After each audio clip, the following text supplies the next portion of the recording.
Hello everybody, warm welcome. Thanks for tuning in to News 9 Live. I'm Kabir Naqvi and we're bringing you this special edition of top stories from our studios here in the National Capital Region, styled exclusively by Paul Moll. We have an expansive list of stories for you to cover. It's essentially your one-stop shop to understand what the news pulse of the day looks like. And starting our day right at the top of the news hour, going to Uttarkashi first. In a significant development, authorities that are tirelessly working to rescue the 41 workers trapped inside the partially collapsed tunnel in Uttarkashi have successfully put in a 6-inch pipe that has been installed into the debris, which is right at the mouth of the Silkyara tunnel opening, enabling the provision of solid food and improving communication with the trapped workers as well. Here's the latest on the rescue operations on day 10. Workers have been trapped in the tunnel for about 170 plus hours, and the rescue operation is expected to take an additional 4 days at least. To facilitate this particular operation, a 6-inch pipe that I was just talking about has been successfully installed in the debris, serving the dual purpose of providing food to the trapped workers and talking to them, improving communication as well. Now, the Defense Research and Development Organization, the DRDO, has dispatched 2 robots weighing 20 and 50 kilograms respectively to aid in the rescue efforts. Prime Minister Narendra Modi, he yesterday spoke to the Chief Minister of the state, Pushkar Singh Dhami, and emphasized the importance of maintaining high morale amongst these trapped 40-odd workers inside the collapsed portion of the Silkyara tunnel. Recognizing the psychological aspect of the situation, doctors have already told all the authorities on the ground that it's not just respiratory problems that we'll have to look at. Mental trauma is of grave significance as well. Now, the Chief Minister of the state, Pushkar Singh Dhami, he expressed the commitment to evacuating all the trapped workers on a quote-unquote war footing, underlying the urgency and intensity of the rescue efforts. And visuals on your screens as well, ladies and gentlemen. A 5-action plan that has been put forth by the central government and all the authorities that are working over there. Now, the Indian Air Force employed a C-17 and C-30 J Super Hercules transport aircraft for the transportation of critical equipment to the site. Now, whilst we're playing out this for you, the 5-option action plan to save the workers, what does it entail? The National Highways and Infrastructure Development Corporation, the NHIDCL, is resuming the horizontal boring from the Silkyara end, which is the first option that we actually incorporated, using an auger boring machine to rescue the workers. Now, SJVNL's first machine for constructing the vertical rescue tunnel has reached the tunnel site, and operations are commencing after the Border Roads Organization has completed the access of the road. Now, the RVNL construction of a 480-meter rescue tunnel from the Barcoat end, which is the opposite side of the Silkyara tunnel, it is being done by the Tehri Hydro Development Corporation, and that is underway. Meanwhile, the Rail Vikas Nigam Limited is transporting machinery for micro-tunneling through horizontal drilling from Nashik and Delhi for the rescue operations. The ONGC, which is the Oil and Natural Gas Corporation, is mobilizing machinery for vertical boring from the United States, Mumbai and Ghaziabad as well. Meanwhile, the Border Roads Organization has accomplished a commendable feat by constructing the approach road for the vertical drilling by RVNL and SJVNL within a span of less than 48 hours. Work is ongoing to create an approach road for the ONGC as well. Visuals from this very morning, ladies and gentlemen. It is day 10. More than 170 hours have passed.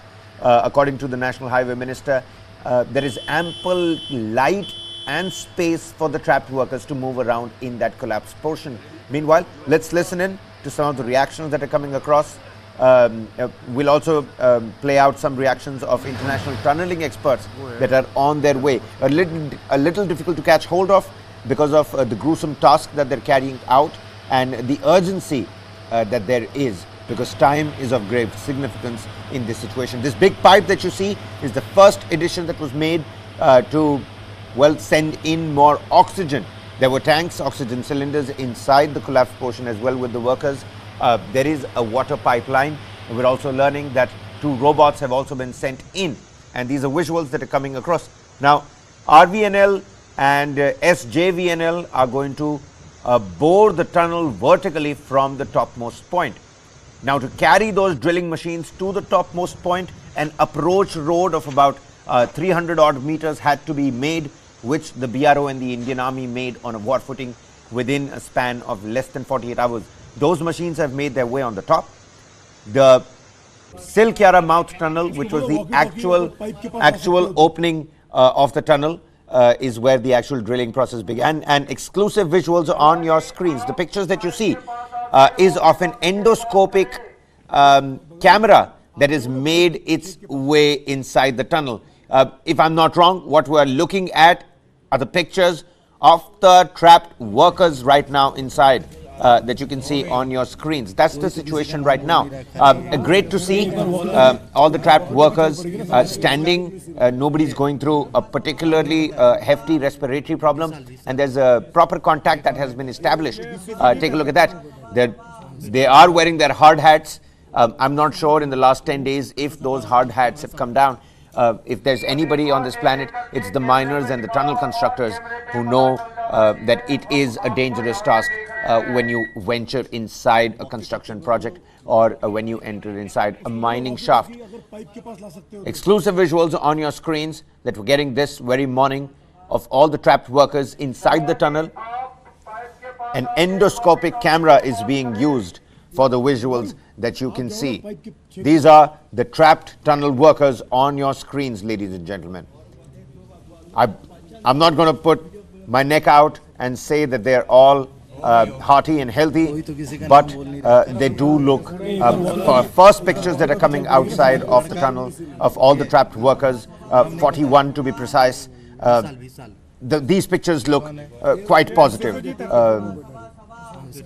Talking about the reality of these pictures, it seems like the National Highway Minister, the Union Minister for Road and Transport Corporation as well, Nitin Gadkari, he wasn't wrong when he was mentioning that there is ample light inside the tunnel, there is ample oxygen, there is enough space for all the trapped workers to move around. So claustrophobia is something that many people have ruled out. Meanwhile, medical experts have suggested that there is going to be respiratory problems and mental trauma as well. How about we try and increase the volume of the visuals that we're putting across on your screens. Let's take a look at the audio. अगर pipe के पास ला सकते हो तो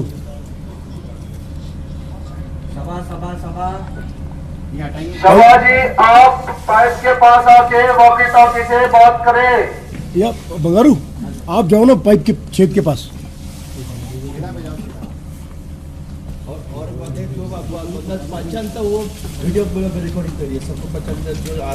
हो गई कोई तो किसी का नाम बोल नहीं रहा, खाली एक बार वॉकी टॉकी चल पड़ेगी ना। लड़का ये नाम नहीं पता, 20 साल ये कौन है?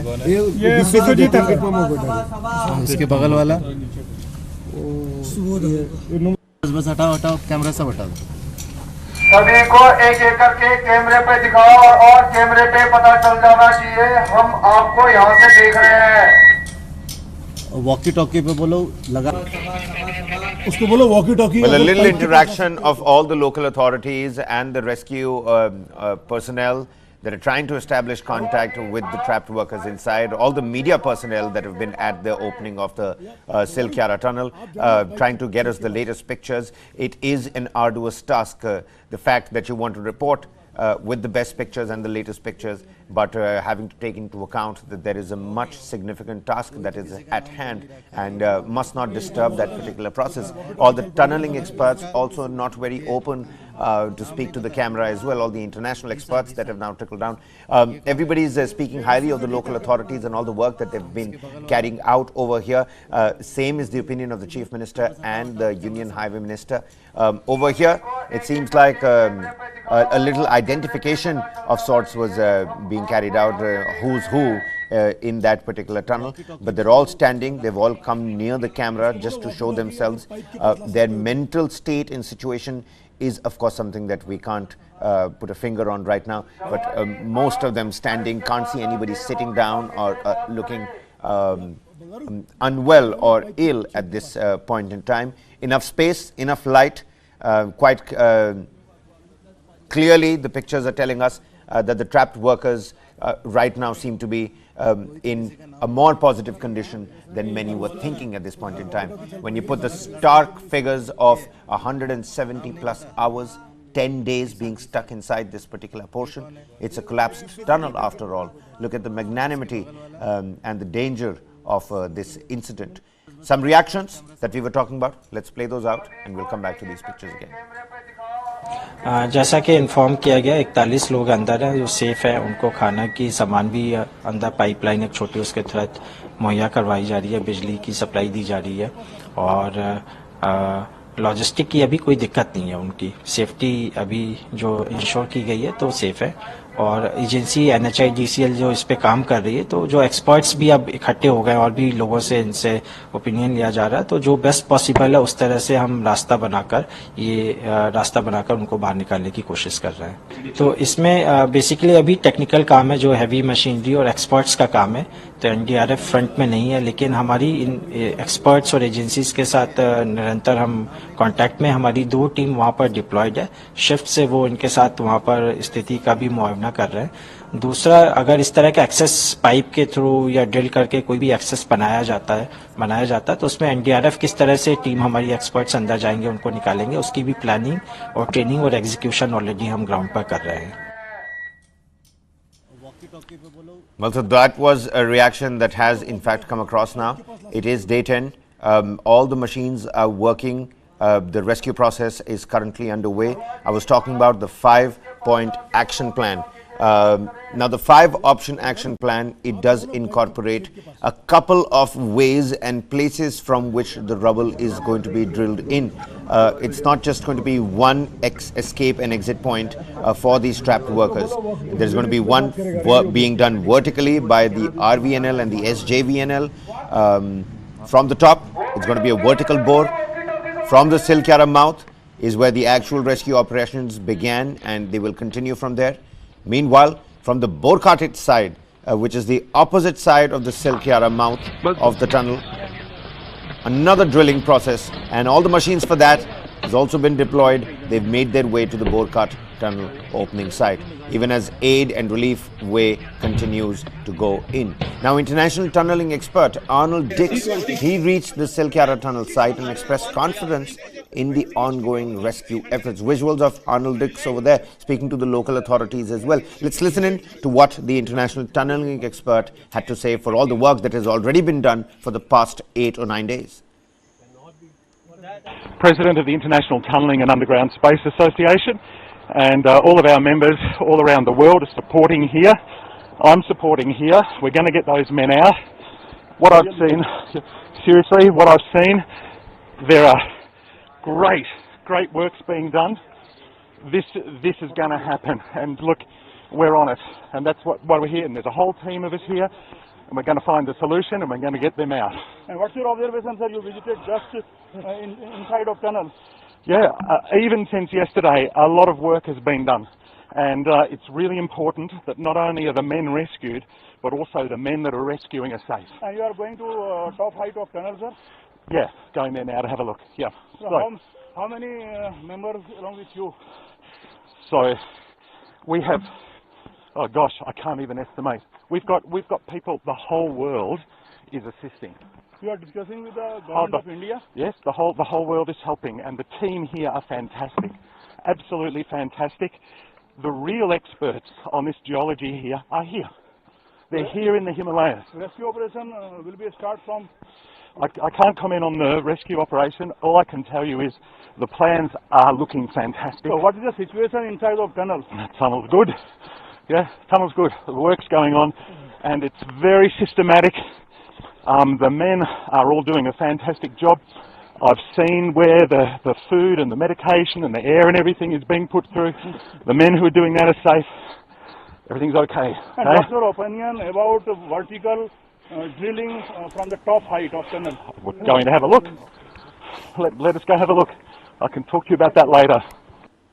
Also exuberating confidence in what the local authorities and the various wings of the government of India are doing in terms of rescuing these trapped workers. Raksha Mantralaya written over there on that particular truck. The Defense Ministry, especially the DRDO, has sent in these 20 kilogram and 50 kilogram robots as well. Take a look at that. These robots have also been deployed over there. They're going to join the rescue efforts, and we'll bring you the latest details on that front as well.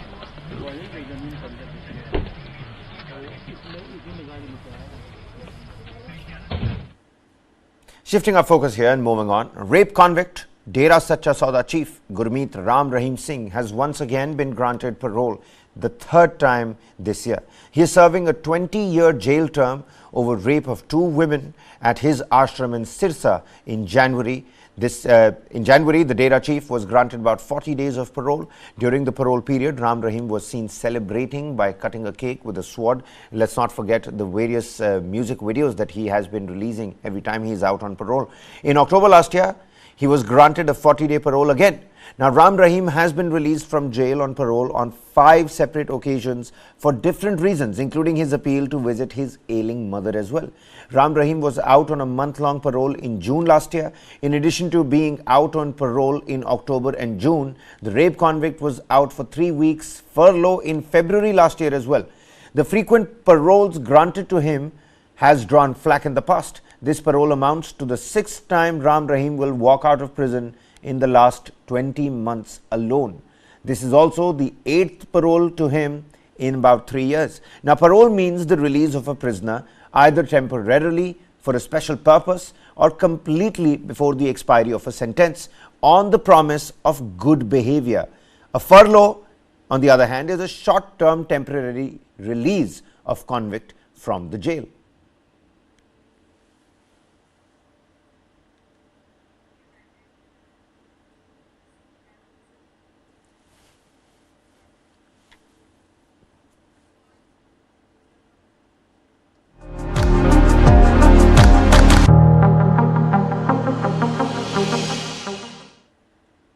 Well, coming up on our election coverage, the Congress gears up for the Rajasthan Assembly elections with the highly anticipated release of their manifesto, the Jan Ghoshana Patra. Scheduled for Tuesday, a lineup of key party figures including Congress in charge Sukhjinder Singh Randhawa, Chief Minister Ashok Gehlot, State Party President Govind Singh Dotasra, the Manifesto Committee Chairman C.P. Joshi and former Deputy Chief Minister Sachin Pilot. They're all going to be there present, attending the event, and will unveil the party's promises ahead of the Rajasthan Assembly polls. With Chief Minister Ashok Gehlot having already revealed 7 pledges or guarantees, the stage is set for a crucial announcement at the state party office.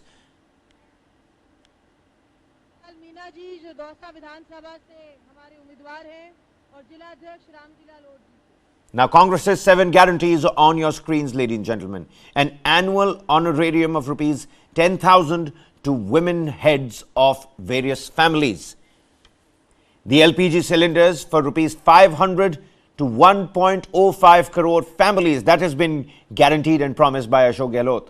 Also in those promises are dung purchase from cattle rearers for rupees 2 per kilogram. This is another promise of the Congress party. And law for all pension scheme for government employees. Now, own pension scheme was something that did the trick for the Congress party ahead of the Himachal Pradesh Assembly polls last year. And laptop or tablet to students taking admission in government colleges. So something on the education front as well, already promised ahead of the Jan Ghoshana Patra by the Chief Minister of Rajasthan, Ashok Gehlot. Incumbency, anti-incumbency, those are certainly factors ahead of this particular elections. Rupees 15 lakh insurance per family for natural disaster losses has also been guaranteed by the Congress's Chief Minister ahead of the assembly polls to Rajasthan. School education in English medium is another promise and guarantee of the Congress party if voted to power in the Rajasthan Assembly elections.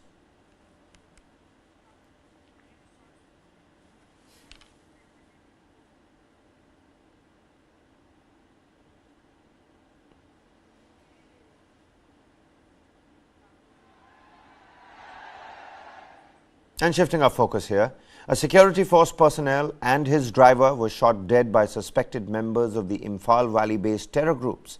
Now, the duo were traveling in a vehicle when suspected terror group members belonging to the state's majority community carried out an ambush between Haroithal and Kobsha villages.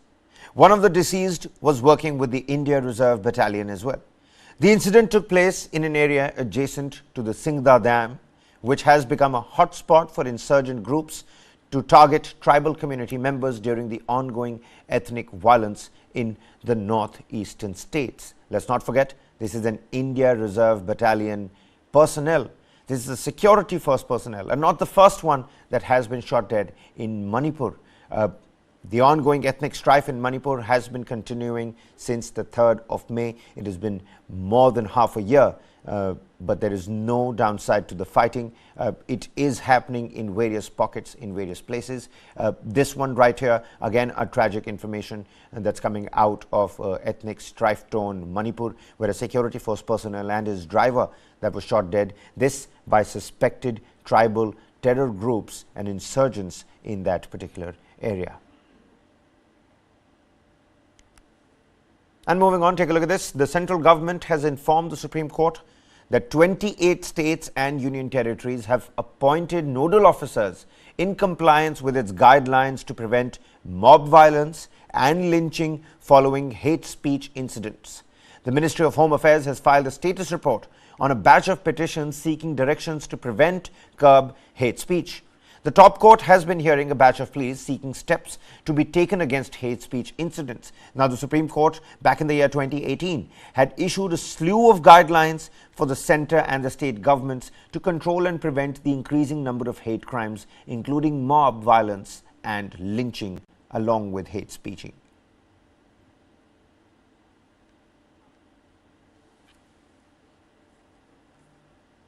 Moving on, the National Investigation Agency has registered a case against SFJ's Gurpatwant Singh Pannu. Now, Pannu is a listed individual terrorist.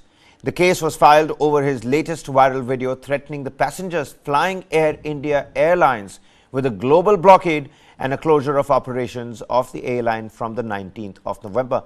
The National Investigation Agency has booked Pannu under various sections of the IPC in September, and Pannu had urged Hindu Canadians to leave Canada amid a diplomatic row between India and Canada over the killing of Khalistani terrorist Hardeep Singh Nijjar.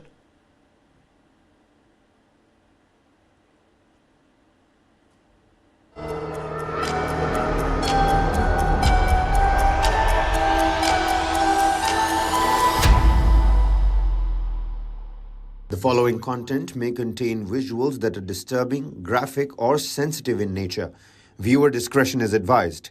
This material is intended for mature audiences and may not be suitable for all viewers. Please exercise caution while watching, and if you find such content distressing, we recommend discontinuing viewing.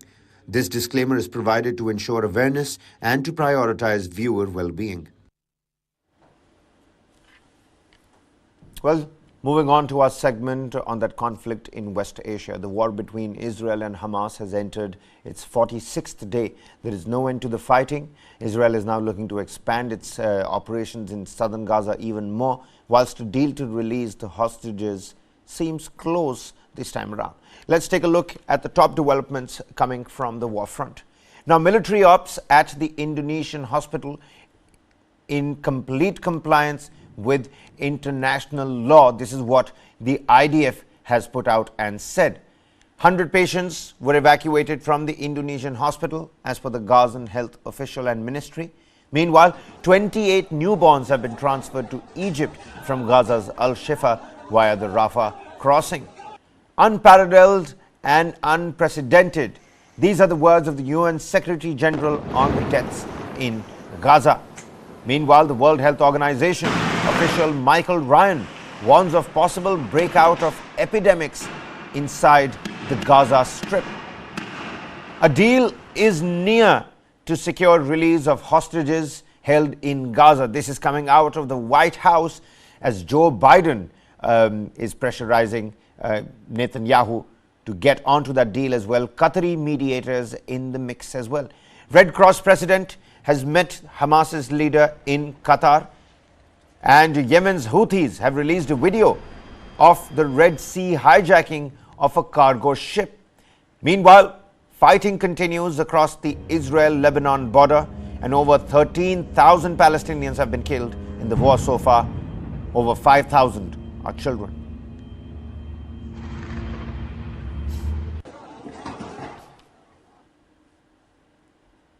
And right at the top of the segment, in the ongoing Israel-Hamas conflict, President Joe Biden has signaled progress in negotiations for the release of approximately 250 hostages.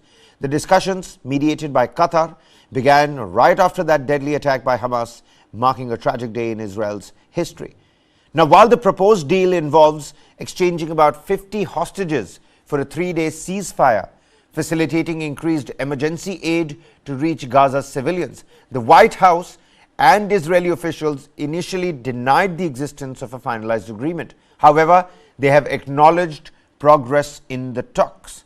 Now, the deal carries significant stakes, with relatives of hostages urging Israeli lawmakers to avoid escalating tensions. Concerns revolve around discussions regarding capital punishment for the captured Palestinian terrorists, which could jeopardize the safety of the captives being held in the Gaza Strip by Hamas.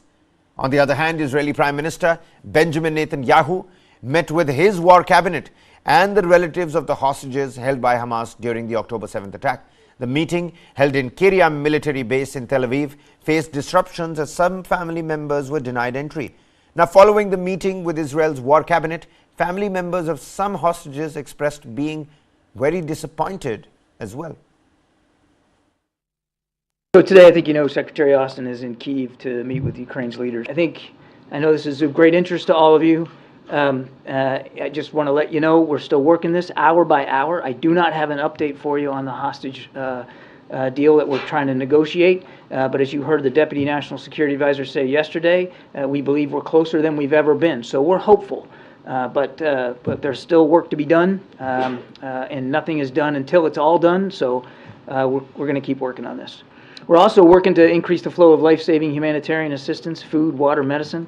We're calling for respecting the international law in terms of minimizing the loss of innocent lives. And of course, we're continuing to advocate for humanitarian pauses so that people can get out of harm's way and that aid and assistance can get in. Over the last couple of days, the 18th and the 19th of November, almost 100 trucks carrying humanitarian aid were able to enter Gaza. That brings the total to over 1,260. And then following Israel's announcement that it's allowing fuel now into Gaza to support non-governmental organizations at our strong request, we are now tracking that 6 trucks have crossed down into Gaza with approximately 18,000 gallons of fuel. That will help support food distribution and it will help generators for the hospital so that they can keep working. The total number of U.S. citizens that we've been able to move out of Gaza through that Rafah crossing is now up to 800. We're continuing to work that every day as well. Meanwhile, intense fighting was reported around northern Gaza's Indonesian hospital on Monday.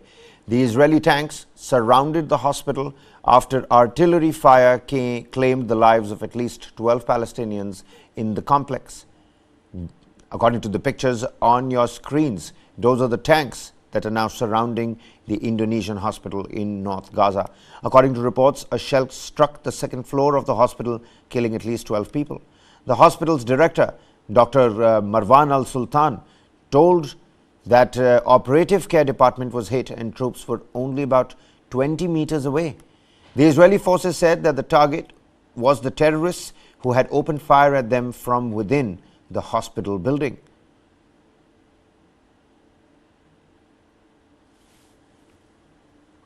Now, World Health Organization chief said that he was appalled. Now, the tweet says, WHO is appalled by an attack on the Indonesian hospital in Gaza, reportedly resulting in 12 deaths, including patients, and tens of injuries, including critical and life-threatening ones. Health workers and civilians should never have to be exposed to such horror, and especially while inside a hospital, wrote Dr. Tedros Adhanom, who's also the WHO chief. Meanwhile, Ophir Falk, who's the foreign policy advisor to Israeli Prime Minister Benjamin Netanyahu, he said that Israel's firing into the Indonesian hospital in northern Gaza was in complete compliance with international law. Now, there are around 700 people, including medical staff and injured people, present inside the hospital.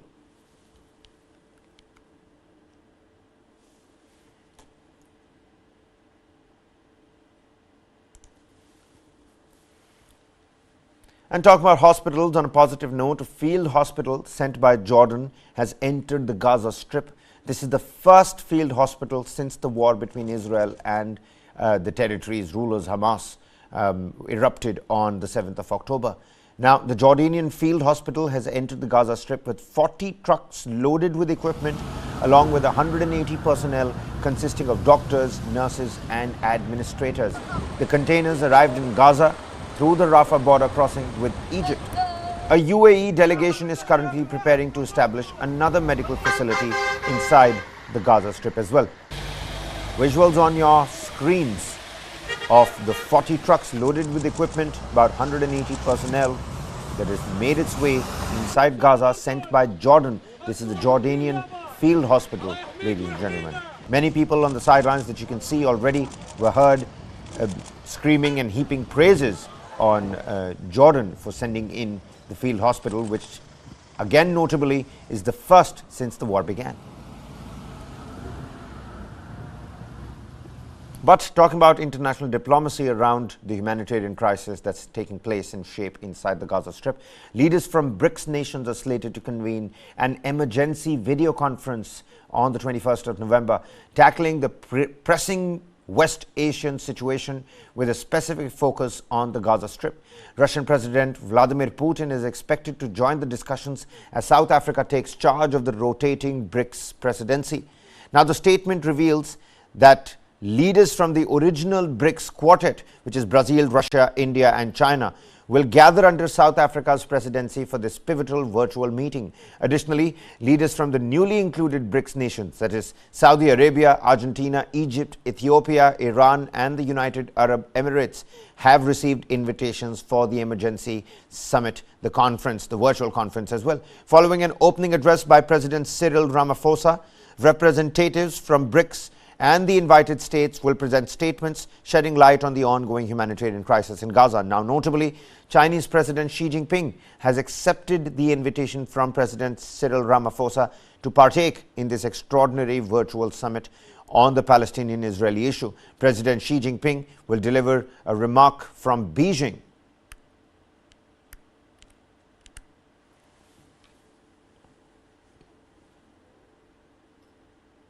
Now, my colleague Neha Khanna spoke to Israeli government spokesperson Eylon Levy about the current crisis in Israel. During the interview, Levy had to run for cover into a bomb shelter amid rocket sirens that you can hear blaring behind him. Take a look at the excerpts from the interview, which will be aired later in the day as well. Joining me now on News 9 Live is a special guest from Israel. I am now joined for this exclusive conversation by Eylon Levy, the spokesperson for the Israeli government. Mr. Levy, thank you so much for joining us here on News 9 Live. Thank you for having me on the show, Neha. Lovely to have you at what is obviously an incredibly busy and challenging time for you and your country. Let's begin by talking about the latest videos that have been released by the Israeli Defense Forces. The Israeli army says the video footage shows the first solid evidence of a sophisticated Hamas tunnel network underneath Al-Shifa hospital in Gaza. There is a lot of curiosity about these tunnels. Could you share with us some details of what exactly has been found in these tunnels? Yeah, this is really shocking. Everyone knows that under international law, hospitals must be protected. You're not allowed to use them for military purposes. But Hamas has a deliberate strategy of using hospitals and civilians as human shields and hiding behind them.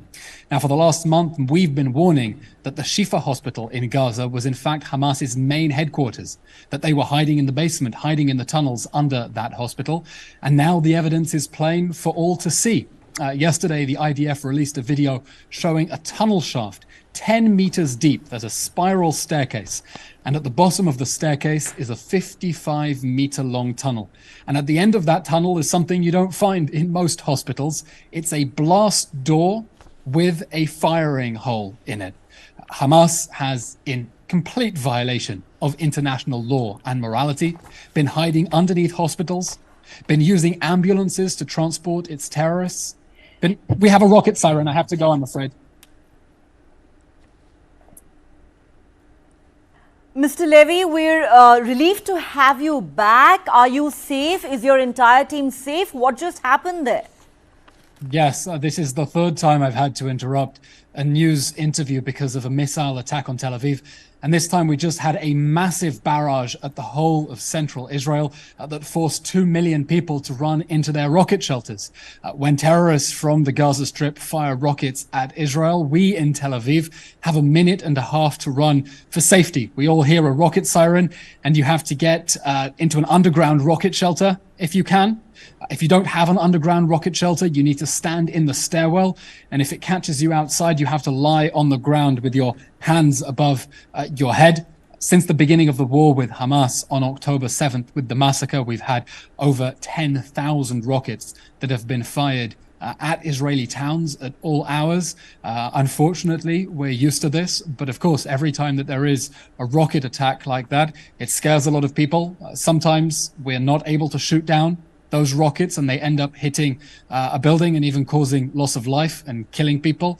And it's a reminder, it's a reminder of one of the reasons why in this war we have to destroy Hamas. We have to remove Hamas from power, because it wasn't just the October 7th massacre. It wasn't just that brutal, sadistic massacre of 1,200 people on October 7th. It has been nearly 20 years that Hamas has been terrorizing the people of Israel with rocket fire whenever they want, pressing a button and sending millions of Israelis into rocket shelter. And it's that reign of terror that we're going to end.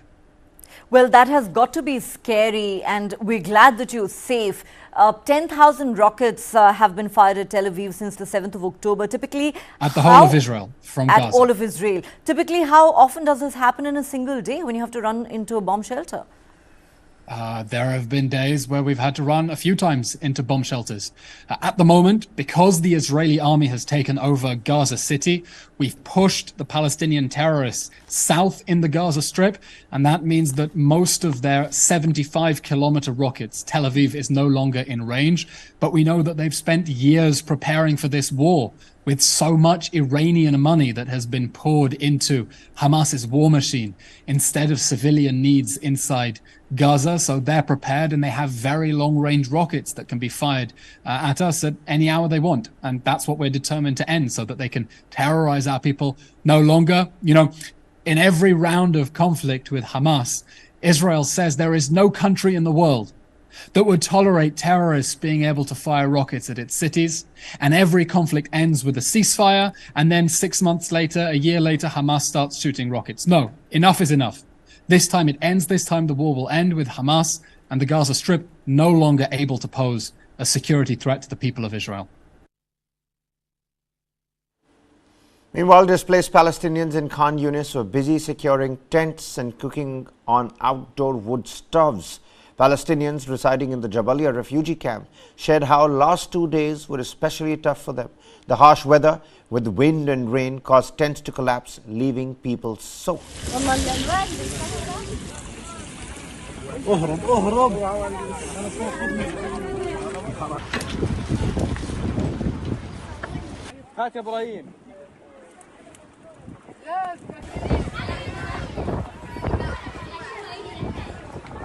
Meanwhile, in Khan Yunis, Palestinian children found a moment of relief from the horrors of the Gaza war in a playground.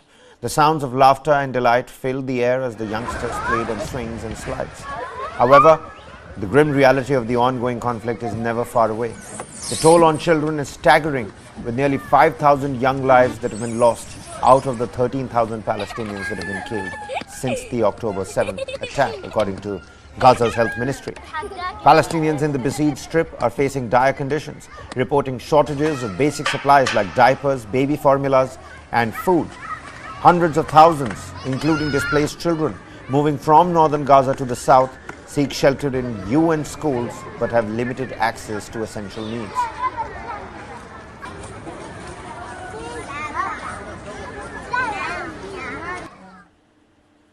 Meanwhile, the Israeli military shared a video claiming to depict strikes on buildings in Lebanon associated with the Hezbollah terrorist group. The Israeli army stated on their official Telegram account that they conducted a series of attacks using fighter jets, military tanks, and a helicopter targeting infrastructure believed to be operated by the Iran-backed group.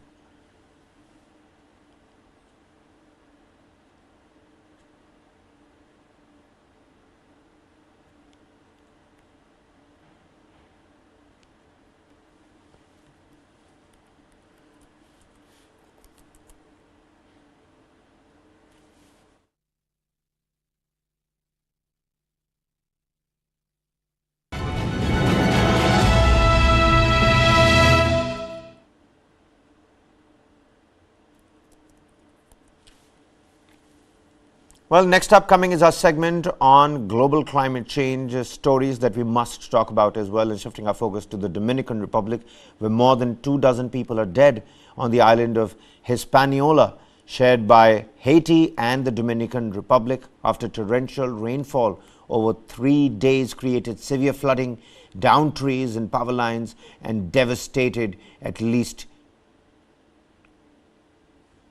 a plethora of crop. At least 21 of the deaths occurred in the Dominican Republic, where 9 people died in the capital of Santo Domingo on Saturday after heavy rains caused the concrete wall of a highway tunnel to collapse. Now, Dominican officials revealed, the Dominican Emergency Operations Center said that while the systems which moved across the Caribbean displaced thousands, more than 2,000 Dominicans had to be rescued in the middle of the storm.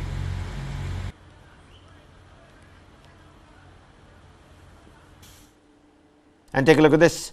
Countries' current emissions pledges to limit climate change would still put the world on track to warm by nearly 3 degrees Celsius this century, according to a United Nations analysis. The annual emissions gap report, which assesses countries' promises to tackle climate change compared with what is needed, finds the world faces between 2.5 Celsius and 2.9 degrees Celsius of warming above pre-industrial levels if governments do not boost climate action. At 3 degrees Celsius of warming, scientists predict the world could pass several catastrophic points of no return, from the runaway melting of ice sheets to the Amazon rainforest drying out. Let's listen in to some important voices. What we really show every year is where are we headed in terms of global greenhouse gas emissions if countries do what they promise, and where should we be headed if we want to have a likely chance of limiting global warming to the goal of the Paris Agreement, which is to limit temperature increase to well below 2 degrees Celsius throughout the century, and preferably to 1.5 degrees.